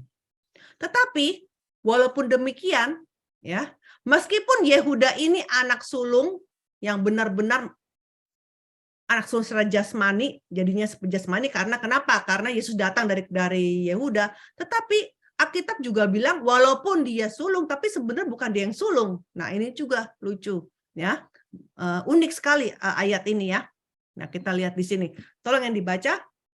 1 Sawarin 5, 1-2. Anak-anak Ruben, anak sulung Israel. Dialah anak sulung, tetapi karena ia telah melanggar kesucian petiduran ayahnya, maka hak kesulungannya diberikan kepada keturunan dari Yusuf, anak Israel juga, sekalipun tidak tercatat dalam silsilah sebagai anak sulung. Memang Yehudalah yang melebihi saudara-saudaranya, bahkan salah seorang dari antaranya menjadi raja, tetapi hak sulung itu ada pada Yusuf. Iya, jadi berarti Abraham, Ishak, Yakub, Yusuf, bukan Yehuda. Jadi hak sulung itu kepada Yusuf, bukan Yehuda. Walaupun Yehuda keturunannya itu menjadi raja-raja. Ya. Dan juga kita tahu Yehuda ini matinya di Mesir. Nggak ada catatan bahwa Yehuda mati di Mesir, kemudian tubuhnya dikuburkan di Kanaan. Tidak. Jadi ketika di Mesir, orang Israel itu tinggal di Mesir, ya, hanya Yakub yang mati, terus iring-iringannya terus tubuhnya dibawa ke Kanaan, dikembalikan. Sisanya semuanya mati di Mesir. Ya. Jadi kalau dibilang Yehuda juga salah. Kenapa? Karena Yehuda nggak dikubur di Kanaan. Ya. Nah, jadi di sini kita lihat keturunan iman yang keempat itu adalah Yusuf. Nah, sekarang kita lihat. Karena nanti kita belajar bagaimana Yusuf bisa dikuburkan di Kanaan. Ya. Nah, sekarang apa buktinya Yusuf ini yang punya hak kesulungan? Apa buktinya Yusuf inilah yang melanjutkan iman dari Abraham, Ishak, dan Yakub? Kita mau lihat buktinya apa. Yang pertama, ya, Yusuf adalah anak yang dilahirkan Rahel karena Allah mengingatnya. Nah, dari 4 istri Yakub, ya, yang paling dikasihi itu adalah Rahel. Dan dari 4 istri itu, hanya Rahel lah yang Yakub bilang, dia ini istriku. Ya, karena itulah Yakub sangat mengasihi anaknya Rahel. Tolong dibaca Kejadian 37 ayat 3. Israel lebih mengasihi Yusuf dari semua anaknya yang lain, sebab Yusuf itulah anaknya yang lahir pada masa tuanya, dan ia menyuruh membuat jubah yang maha indah bagi dia. Ya, jubah maha indah ini kalau dalam bahasa Inggris dibilangnya jubah dengan banyak warna. Jubah dengan banyak warna. Nah, menurut kebudayaan di zaman itu, hanya anak sulung yang memakai jubah warna-warni. Ya, maka itu saudara-saudaranya Yusuf, kakak-kakak Yusuf tentunya kesel banget, ya kan? Kok dia ini anak ke-11 bisa-bisanya pakai baju jubah banyak warna, ya? Yaitu salah satunya. Kakak-kakaknya bisa jadi benci sama Yusuf. Karena Yakub sangat mengasihi Yusuf sampai-sampai Yusuf memakai jubah untuk anak sulung. Seperti itu. Dan kemudian ketika di Mesir, Firaun itu memberi nama Yusuf yang sangat unik. Diberi namanya Safnat Painah. Coba dibaca. Lalu Firaun menamai Yusuf Safnat Painah serta memberikan Asnat, anak Potifera, Imam Dion, kepadanya menjadi istrinya. Demikianlah Yusuf muncul sebagai kuasa atas seluruh tanah Mesir. Ya. Nah, tetapi ternyata nama Safnat Painah ini artinya Allah berfirman dan seseorang yang memiliki nama itu akan hidup. Itu namanya artinya. Ya, dan kemudian orang-orang Yahudi di kemudian hari juga menginterpretasikan nama ini sebagai juru selamat dunia. Ya, karena gara-gara Yusuf kita semua selamat, tidak ada yang kelaparan. Ya, jadi dia adalah gubernur atas wilayah tempat kehidupan. Jadi namanya Safnat Painah.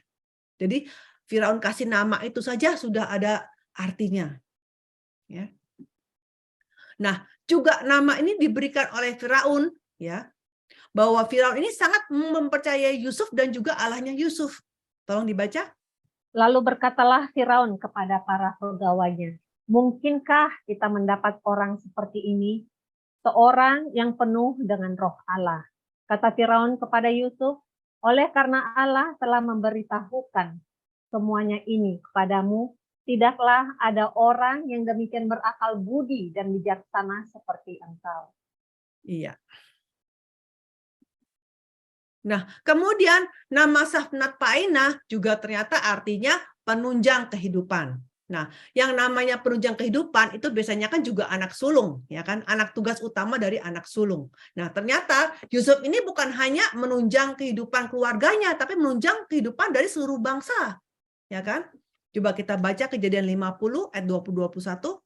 Memang kamu telah mereka-rekakan yang jahat terhadap aku, tetapi Allah telah mereka-rekakannya untuk kebaikan, dengan maksud melakukan seperti yang terjadi sekarang ini, yakni memelihara hidup suatu bangsa yang besar. Jadi janganlah takut, aku akan menanggung makanmu dan makan anak-anakmu juga. Demikianlah ia menghiburkan mereka dengan menenangkan hati mereka dengan perkataannya. Iya, ayat ini ayat yang sangat luar biasa ya. Sangat yang apa ya? Ayat yang mengajarkan kita tuh ya. Bayangkan Yusuf itu kan dijual. Ya. Sebelum dijual juga dia dibenci oleh saudara-saudaranya.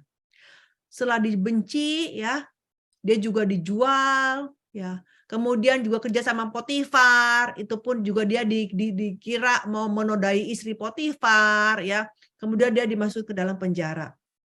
Jadi sebenarnya Yusuf ini hidupnya menderita. Ya, dijadikan budak di rumah Potifar ya, terus di penjara. Hidupnya menderita. Bukan masalah penjaranya juga, mungkin dalam hatinya dia pun sangat menderita. Secara apa kalau di penjara itu kan fisik ya, tapi kalau dijual sama saudara itu secara hatinya itu loh, hatinya sangat pedih sekali pasti hatinya Yusuf kan, ya kan? Jadi dia bukan hanya secara fisik jadi budak dan di penjara, tapi hatinya pun juga dia sangat-sangat pedih karena apa? Dijual sendiri oleh saudara-saudaranya seperti itu. Nah kemudian akhirnya ayahnya dan saudara-saudaranya ke Mesir kan, bertemu dengan Yusuf ya. Nah, kemudian mereka hidup dengan nyaman ya karena Yusuf mengurusi mereka, tapi kemudian Yakub mati. Ya kan, Yakub mati. Nah, ketika Yakub mati, saudara-saudaranya khawatir sekali. Waduh, papa kita sudah mati. Apa yang Yusuf lakukan? Bisa aja dia membunuh kita semua, balas dendam karena kita dulu sudah jual dia. Ya kan? Tetapi bayangkan, kita bisa lihat hatinya Yusuf seperti apa. Dia masa bilang begini, kamu jangan mereka-reka yang jahat. Mana mungkin aku bakal mau ngapa-ngapain kalian. Aku ini dijual. Aku ini dibawa ke Mesir. Itu sebenarnya terjadi itu karena Tuhan. Ya, karena Tuhan itu sebenarnya mau memelihara hidup kita semua, keluarga kita. Demi supaya kita ini tidak kelaparan, jadi Tuhan kirimin aku dulu ke Mesir. Bayangkan. Hati Yusuf seperti demikian, ya. Jadi sangat besar sekali. Mungkin saya sendiri nggak bisa bilang begitu sama orang yang telah jahat sama saya, tapi dia bisa begitu, ya. Jadi jangan takut ya. Bayangkan Allah telah mereka-rekakan untuk kebaikan. Jadi aku nih dikirim ke Mesir tuh duluan, ya. Memang Tuhan yang suruh aku duluan, ya. Untuk apa? Untuk kebaikan. Bayangkan Yusuf bilang, aku di penjara untuk kebaikan kita semua. Untuk nanti kamu semua hidupnya selamat dari masa kelaparan. Ya, jadi Yusuf memberikan penghiburan kepada saudara, jangan khawatir ya, memang papa kita sudah mati ya, tapi aku tetap akan menjaga kalian, akan menanggung semua makan kalian dan juga anak-anak cucu kalian, sampai seperti itu. Ya, jadi sebenarnya kalau kita lihat begini, Yusuf menjadi anak sulung dari 12 anak itu kan? Ya enggak? Ya, nah seperti orang-orang di dunia di zaman itu yang harus datang kepada Yusuf untuk cari hidup, ya. Demikian juga Yusuf ini adalah gambaran dari Yesus, ya. Kalau kita lihat dari arti sejarah penebusannya, karena hanya Yesuslah yang dapat menyelamatkan orang-orang dunia dari bencana kelaparan rohani. Yesus adalah satu-satunya jalan yang harus ditempuh umat manusia untuk hidup secara rohani dan jasmani pada masa bencana kelaparan rohani di akhir zaman. Ya, tolong dibaca ayatnya, Yohanes 14 ayat 6. Kata Yesus kepadanya, "Akulah jalan dan kebenaran dan hidup. Tidak ada seorang pun yang datang kepada Bapa kalau tidak melalui aku." Ya, Yohanes 6 ayat 51. Akulah roti hidup yang telah turun dari surga. Jikalau seorang makan dari roti ini, ia akan hidup selama-lamanya. Dan roti yang kuberikan itu ialah dagingku yang akan kuberikan untuk hidup dunia. Amos 8 ayat 11. Sesungguhnya waktu akan datang, demikianlah firman Tuhan Allah. Aku akan mengirimkan kelaparan ke negeri ini, bukan kelaparan akan makanan dan bukan kehausan akan air, melainkan akan mendengarkan firman Tuhan. Iya, di akhir zaman ini kita sudah mulai merasakannya kan, kelaparan akan firman Tuhan ya kan, dengan adanya COVID ya, gereja-gereja tidak bisa dibuka ya, sehingga kita sulit mendengar firman Tuhan ya. Tapi untung sekali kemudian ada bisa dengan secara online kita bisa masih mendengar firman Tuhan ya. Tapi akan ada masanya ya. Ketika terjadi perang, ya kan, perang dunia ketiga sudah jelas-jelas dikatakan akan terjadi, ya kan, perang dunia ketiga, ya kan, dan di mana itu akan tidak bisa mendengar firman Tuhan. Dan jika mendengar firman Tuhan pun mungkin juga bukan firman ini, ya kan, kosong, ya kan, banyak gereja-gereja yang mungkin kosong firmannya seperti itu. Jadi ini kelaparan rohani. Nah, maka itu sekarang ketika firman lagi berlimpah-limpahnya, itu kita mesti raup, kita mesti cendok, kita mesti ambil itu. Ya, kita mesti belajar itu untuk sebagai cadangan buat kita nanti di akhir zaman, ya. Nah, kemudian kita lihat juga di catatan Ibrani, ya. Kejadian 11 ayat 22, tolong dibaca. Karena iman, maka ini bukan Kejadian ya, salah. Ibrani 11 ayat 22. Ini salah ketik. Ya, Ibrani 11 ayat 22. Karena iman, maka Yusuf menjelang matinya memberitakan tentang keluarnya orang-orang Israel dan memberi pesan tentang tulang belulangnya. Iya. Nah, catatan Ibrani pasal 11. Ibrani pasal 11 adalah pasal iman. Karena semuanya cerita mengenai orang-orang beriman yang ada di pasal 11, ya. Nah, di situ kita lihat siapa sih orang-orang yang beriman? Di situ kita lihat bahwa Abraham, Ishak, Yakub, 3 generasi ada di situ. Tapi setelah Abraham, Ishak, dan Yakub, nggak dibilang tentang Yehuda atau anak-anak Yakub yang lain, tapi hanya Yusuf. Jadi dari catatan di Ibrani, Abraham, Ishak, Yakub, kemudian Yusuflah yang muncul setelah Yakub. Jadi kita lihat di sini, jadi yang mewarisi iman itu, ya, Abraham mewariskan imannya kepada Ishak. Ishak mewariskan iman kepada Yakub. Nah, Yakub punya iman diwariskan kepada Yusuf. Itu jelas sekali. Nah, kita lihat sendiri perbuatan Yusuf ini. Yusuf ini, kita lihat dong, dia setia terus ya. Tetapi ketika dia memberikan pesan tentang tulang-tulangnya, inilah yang malah paling dicatat ya. Dari semua perbuatan Yusuf yang bagus, ya, Kita lihat perbuatan dia yang memaafkan saudara-saudaranya, yang dia tetap tidak mau berbuat dosa walaupun di dalam masa kesusahan yang sangat hebat, ya, di penjara pun dia tetap tidak mengeluh, ya, pada waktu di rumahnya Potifar sebagai budak juga dituduh, dia juga tidak mengeluh, ya. Tetapi ternyata yang dicatat itu bukan yang baik-baiknya yang di depan-depan, tetapi malahan yang dianggap Tuhan, ini kamu orang beriman, malah adalah tentang pesan tentang tulang-tulangnya. Apa itu maksudnya? Nanti kita bahas. Nah, tapi sebelumnya kita lihat lagi. Kita lihat juga berkat Musa sama Yakub. Nah, ternyata di dalam berkat Yakub dan Musa itu, ketika Yakub mau mati dan juga ketika Musa mau mati, kan mereka memberikan mereka ini kasih berkat, kan, nubuat kepada setiap masing-masing. Kepada waktu Yakub mau mati, dia kasih berkat kepada setiap masing-masing anaknya, berkat atau kutuk kepada anak-anaknya. Kemudian Musa juga sama, ketika Musa mau mati, Musa juga memberikan berkat atau kutuk kepada suku-suku. Ya. Nah, isinya di sini apa? Isinya ternyata mengenai Yusuf ini yang punya berkat yang jauh lebih besar daripada orang lain, daripada anak-anak yang lain. Coba dibaca Kejadian 49 ayat 26. Berkat Yakub, berkat ayahmu melebihi berkat gunung-gunung yang sejak dahulu, yakni yang paling sedap di bukit-bukit yang berabad-abad. Semuanya itu akan turun ke atas kepala Yusuf, ke atas batu kepala orang yang teristimewa di antara saudara-saudaranya. Jadi berkatnya Yusuf paling unggul, kan, dibandingin dari saudara-saudaranya, ya kan? Terus di Ulangan 33 ayat 16, Musa juga berkata yang sama tentang Yusuf. Dan dengan terbaik dari bumi serta segala isinya, dengan perkenaan dia yang diam dalam semak duri. Biarlah itu semuanya turun ke atas kepala Yusuf, ke atas batu kepala orang yang teristimewa di antara saudara-saudaranya. Iya. Nah, kebetulan orang yang teristimewa ini kalau dalam bahasa Inggris dibilangnya pangeran, prince, ya. Jadi kita lihat di sini bahwa walaupun Yusuf itu nomor 11, tapi Yusuf ini punya berkat yang paling tinggi di antara saudara-saudaranya. Ya.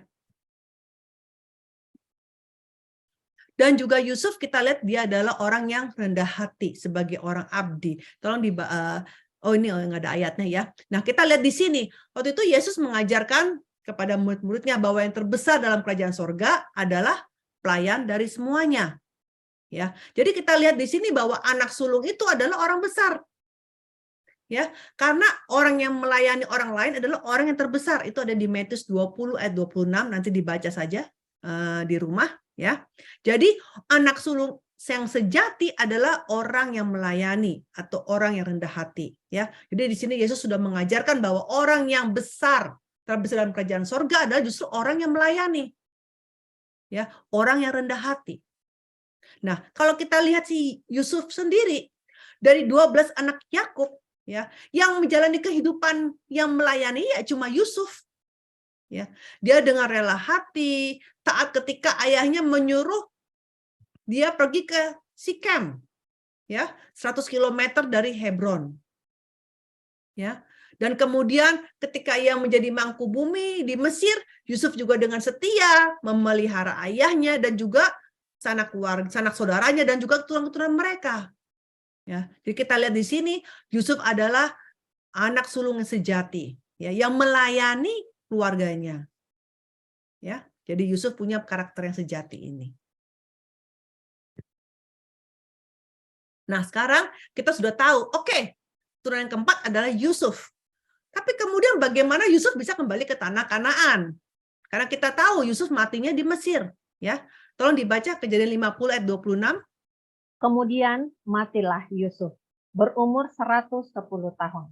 Mayatnya dirempah-rempahi dan ditaruh dalam peti mati di Mesir. Iya. Baca dulu Kejadian ayat sebelumnya, Kejadian 50 ayat 24-25. Berkatalah Yusuf kepada saudara-saudaranya, tidak lama lagi aku akan mati. Tentu Allah akan memperhatikan kamu dan membawa kamu keluar dari negeri ini ke negeri yang telah dijanjikannya dengan sumpah kepada Abraham, Ishak, dan Yakub. Lalu Yusuf menyuruh anak-anak Israel bersumpah, katanya, tentu Allah akan memperhatikan kamu, pada waktu itu kamu harus membawa tulang-tulangku dari sini. Iya. Jadi di sini ketika Yusuf mau mati, dia sudah berpesan, aku hanya mau tubuhku ini ditaruh di peti mati. Tapi bukan seperti kayak Yakub ya, dibawa lagi pulang ke Kanaan, tidak. Stay di sini, ya, tetap di Mesir. Nanti keluarnya barengan pada waktu kalian itu keluar dari Mesir. Ya, jadi di sini kita lihat bagaimana iman Yusuf itu luar biasa. Yusuf sudah percaya sekali mengenai perjanjian suluh ini. Padahal perjanjian suluh ini kan dikasih taunya kepada Abraham, ya kan? Tapi Abraham menyampaikan kembali kepada Ishak, Ishak menyampaikan kembali kepada Yakub, dan Yakub menyampaikan kembali kepada Yusuf. Jadi Yusuf sudah sangat percaya dengan iman bahwa nanti keturunan mereka one day akan keluar dari Mesir. Maka itu dia bilang, aku punya tulang-tulang, tetap stay di Mesir. Ya, nanti keluarnya rame-rame barengan. Seperti itu. Ya, jadi Yusuf mati di tahun 1806. Ya, yaitu 276 tahun sejak perjanjian suluh dibuat. Bayangkan, 276 tahun ini ada sebenarnya waktu yang cukup lama kan? Ya. Di sini pun Yusuf masih ingat ya. Jadi yang namanya pesan ya, itu disampaikan seperti itu. Nah, isi pesan terakhir Yusuf ini sebenarnya sama dengan pesan terakhirnya Yakub, ya kan? Sama. Dan jadi Yusuf juga tidak melupakan pesan ayahnya, ya. Jadi ia juga membuat keturunannya juga bersumpah. Jadi ketika Yakub mau mati, Yakub suruh Yusuf bersumpah. Begitu juga Yusuf, ketika Yusuf mati, dia juga menyuruh keturunannya bersumpah. Pokoknya jangan lupa ketika kamu keluar dari Mesir, bawa tulang-tulangku. Ya, bawa tulang-tulangku. Nah, jadi kita lihat di sini, walaupun Abraham, Ishak, Yakub sudah mati, Allah mengakui iman mereka itu hidup dan menyebut mereka adalah orang hidup. Tolong dibaca Matius 22:32. Akulah Allah Abraham, Allah Ishak, dan Allah Yakub. Ia bukanlah Allah orang mati, melainkan Allah orang hidup. Iya, waktu dibilang begini, ini bukannya berat. Sebenarnya Abraham, Ishak, Yakub kan sudah dikubur, sudah mati badan tubuhnya. Tapi Allah bilang bahwa Abraham, Ishak, Yakub itu hidup. Ya, karena aku ini Allah. Aku bukan Allah dari orang mati, aku adalah Allah dari orang hidup. Ya, Lukas 20 ayat 37-38. Tentang bangkitnya orang-orang mati, Musa telah memberitahukannya dalam nas tentang Semak Duri, di mana Tuhan disebut Allah Abraham, Allah Ishak, dan Allah Yakub. Ia bukanlah Allah orang mati, melainkan Allah orang hidup, sebab di hadapan Dia semua orang hidup. Iya, begitu. Ya, demikian juga Yusuf ya. Yusuf sudah mati di Mesir secara jasmani. Ya, dia punya tulang-tulang dia ditaruh di peti mati. Ya, tetapi di mata Tuhan dia tetap hidup dalam iman.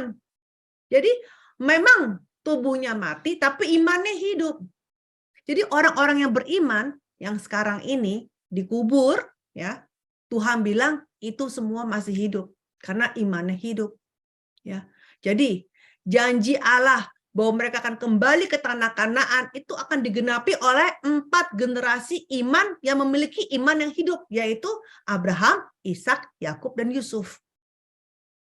Ya, nah sekarang kita lihat bagaimana. Tolong dibaca Ibu Ibrani 11 ayat 4. Karena iman Habel telah mempersembahkan kepada Allah korban yang lebih baik daripada korban Kain. Dengan jalan itu ia memperoleh kesaksian kepadanya bahwa ia benar, karena Allah berkenan akan persembahannya itu, dan karena iman ia masih berbicara sesudah ia mati. Iya, dibilang iman, karena iman ia masih berbicara sesudah ia mati. Jadi maksudnya tubuhnya mati, tapi imannya hidup. Ya, karena Allah itu adalah Allah orang beriman kan, Allah orang hidup.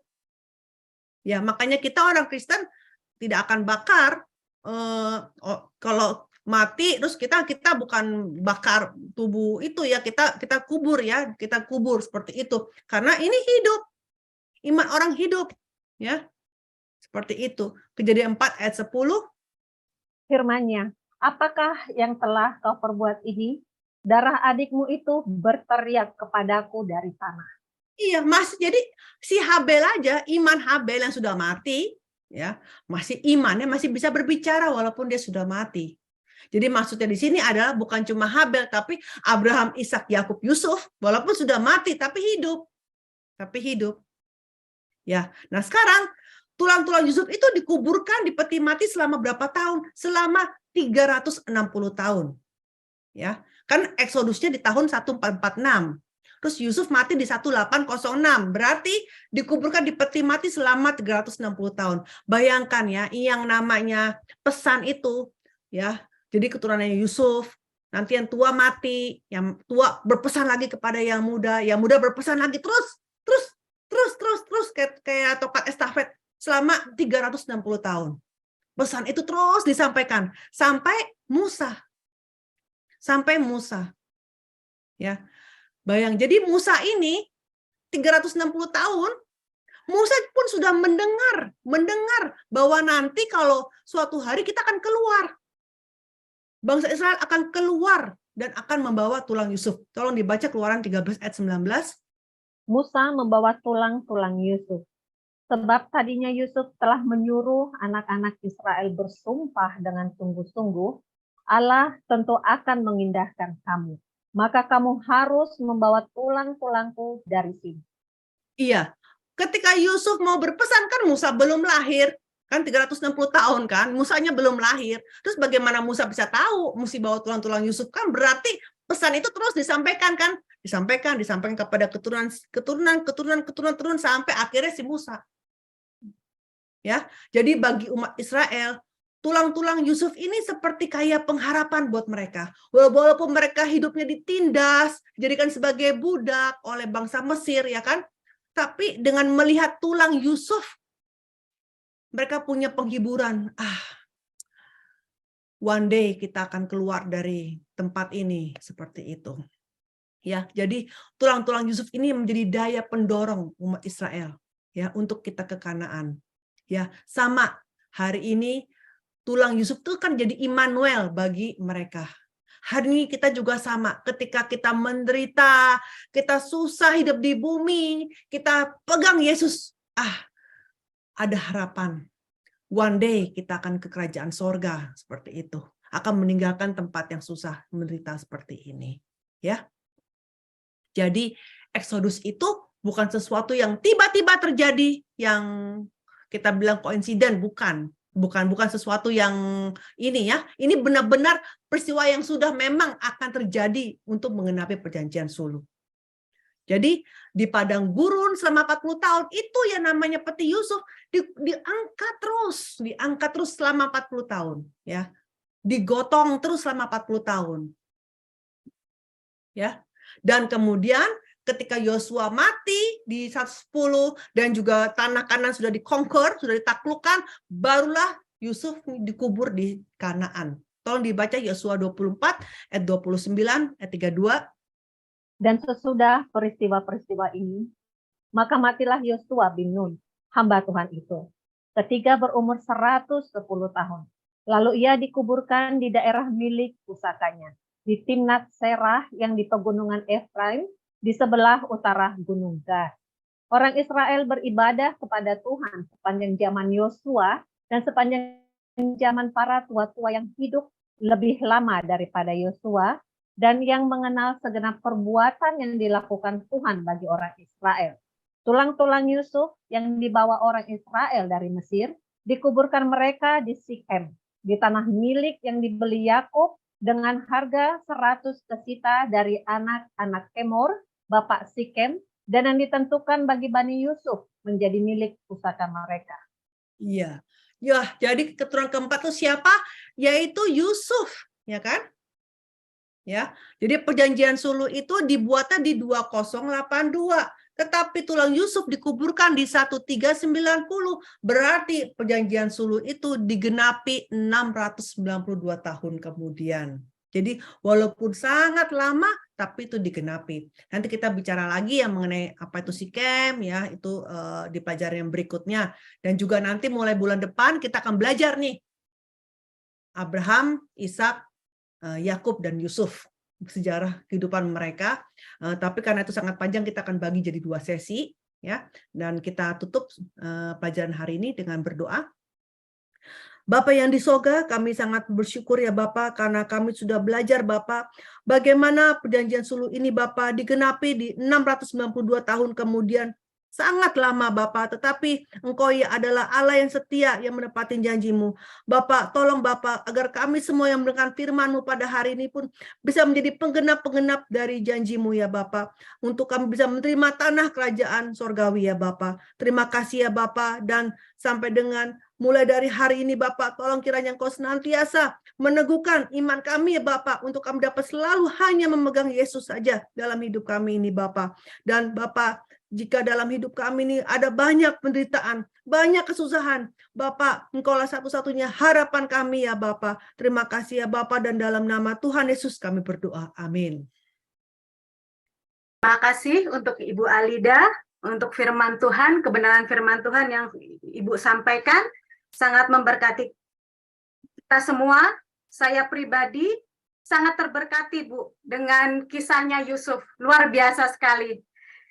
Dia dijual sama keluarganya, kemudian menderita, tapi tetap dia baik sama keluarganya. Dijual itu benar Bu, itu situ sikis loh Bu. Kalau saya pribadi Bu, aduh udah deh kayaknya. Jadi sebenarnya beneran Yusuf bukan secara jasmani juga ya, tapi juga hatinya juga sama kan, cara itu juga ya. Pikiran dan juga jasmani sakit semua dia itu sebenarnya. Sakit semua ya, tapi tetap saya dari sini kita juga lihat bahwa kita banyak belajar bahwa penyertaan Tuhan, walaupun kita menderita sakit, saya merasakan sendiri Bu, penyertaan Tuhan itu selalu ada. Amin. Ya, terima kasih. Sekarang kita mau masuk ke warta berita KTB. Ya, saya akan memberitahukan ibadah kita yang akan datang akan dilaksanakan pada hari Minggu tanggal 5 Maret 2023 pukul 13.15 waktu Eropa, 19.15 waktu Indonesia, dan 7.15 waktu New York. Pembicara masih Ibu Alida Nur, Dokter Ministry. Karena mata pelajaran kita dan firman Tuhan yang baru kita dengar ini ada sambungannya, kami mohon kehadiran Bapak, Ibu, Saudara-saudari, teman-teman di bulan depan. Dan 2 Korintus 9 ayat 7, hendaklah masing-masing memberikan menurut kerelaan hatinya, jangan dengan sedih hati atau karena paksaan, sebab Allah mengasihi orang yang memberi dengan sukacita. Kami Persekutuan KTB mengucapkan terima kasih banyak.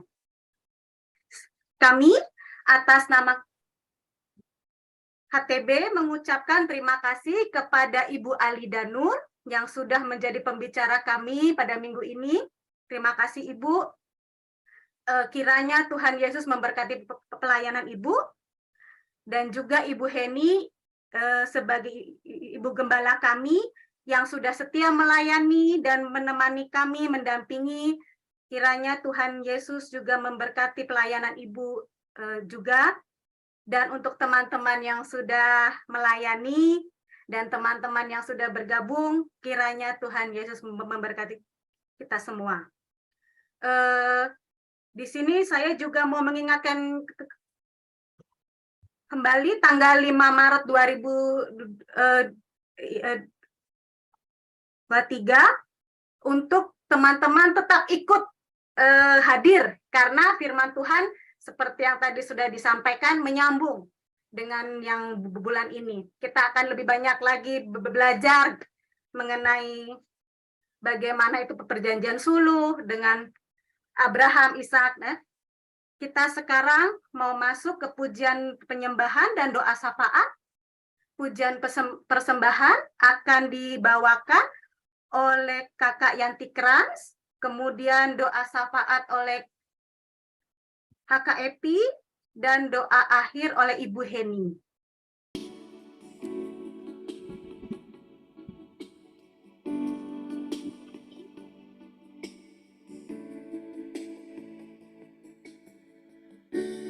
Engkaulah perisaiku saat pada hidup menerpaku, janjimu di dalamku, pulihkan jiwaku, ku kan berdiri di tengah badai dengan kekuatan yang kau berikan. Sampai kapanpun ku kan bertahan, karena Yesus selalu menopang hidupku.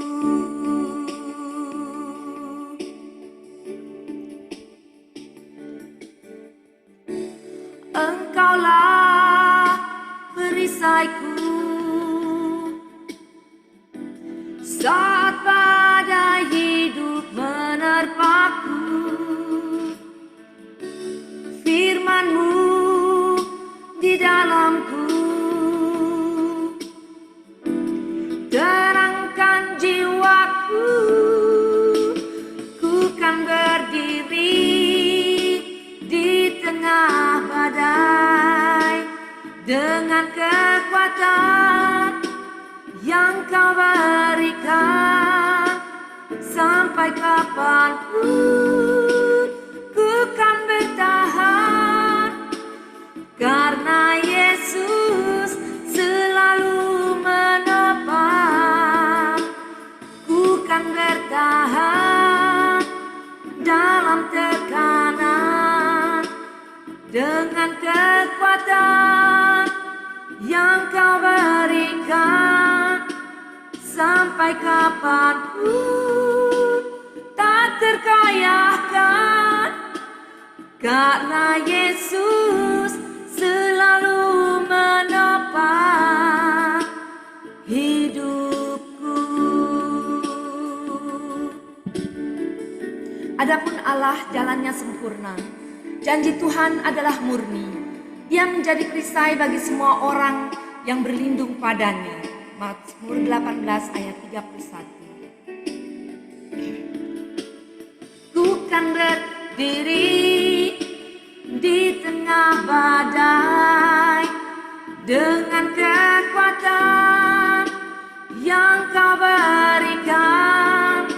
Sampai kapanpun ku kan bertahan, karena Yesus selalu menopang hidupku.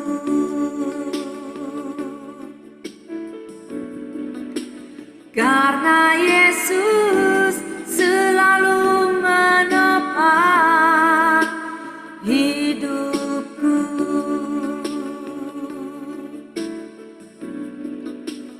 Karena Yesus selalu menopang hidupku.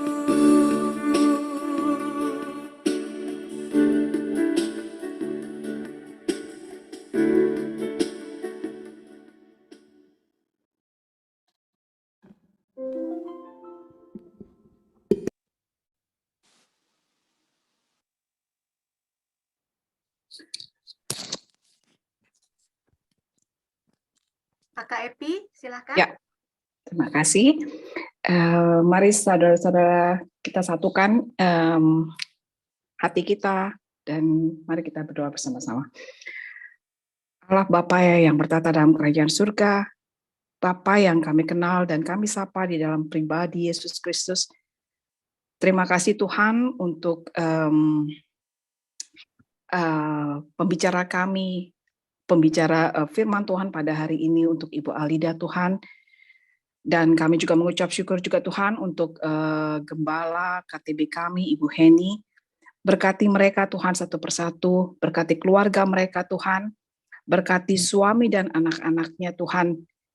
Anugerahi mereka selalu kesehatan, kekuatan, serta hikmat, berikan mereka hikmat dalam keluarga mereka, pekerjaan dan pelayanan mereka Tuhan. Terima kasih Tuhan Yesus, Kau anugerahkan beliau bagi kami sekalian di sini.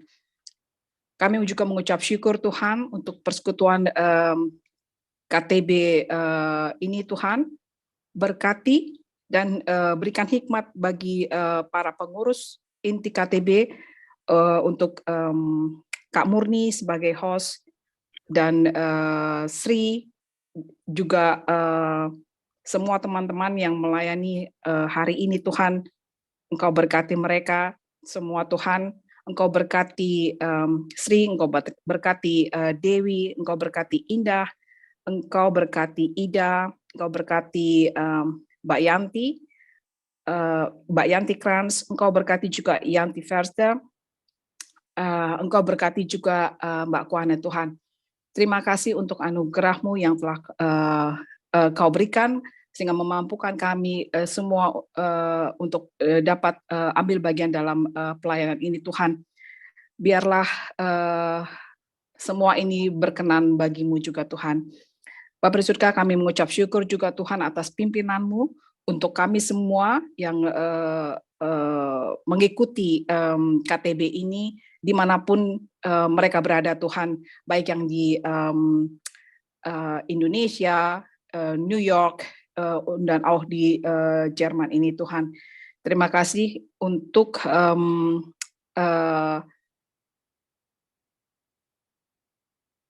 terima kasih untuk Zoom ini Tuhan yang sudah juga boleh berjalan dengan baik Tuhan. Biarlah juga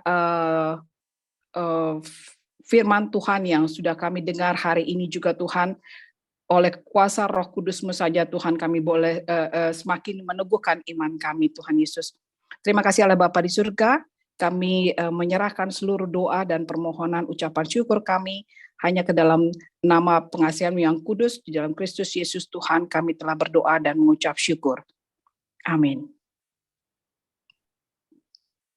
Baik, kita mari satukan hati, kita mau tutup ibadah kita pada hari ini ya teman-teman semua.